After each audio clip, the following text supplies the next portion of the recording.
Is it me or does everybody have the exact same top 10 to 12 wide receivers this year? You might have them in a different order, but it feels like there's the same top 10 to 12 everywhere you go.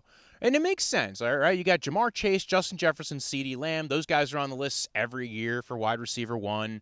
Then you got the rookies from last year in Malik Neighbors and Bryan Thomas Jr.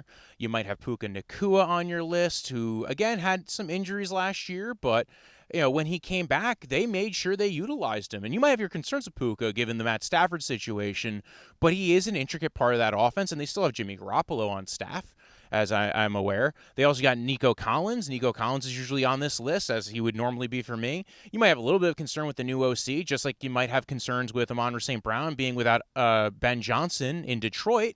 But these guys are consistently on these wide receiver one lists as well. Amon St. Brown usually higher in PPR. A.J. Brown might be usually higher in standard as more of a touchdown, downfield kind of guy.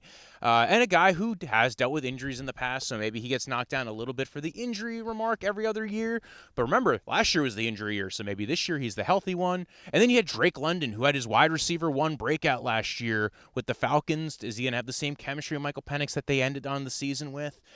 Are they going to continue to grow? And, if Michael Penix falters, do they switch to Kirk Cousins at any point? But either way, these guys are all kind of established dudes in their offenses, and I feel pretty comfortable with these guys. You might have some other dudes, right? There might be other guys making it in the top 10 to 12.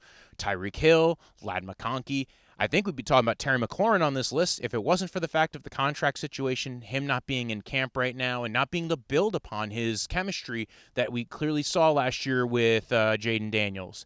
But tell me, is there anybody I'm missing? Is there anybody else you think is a wide receiver top 10 lock this year?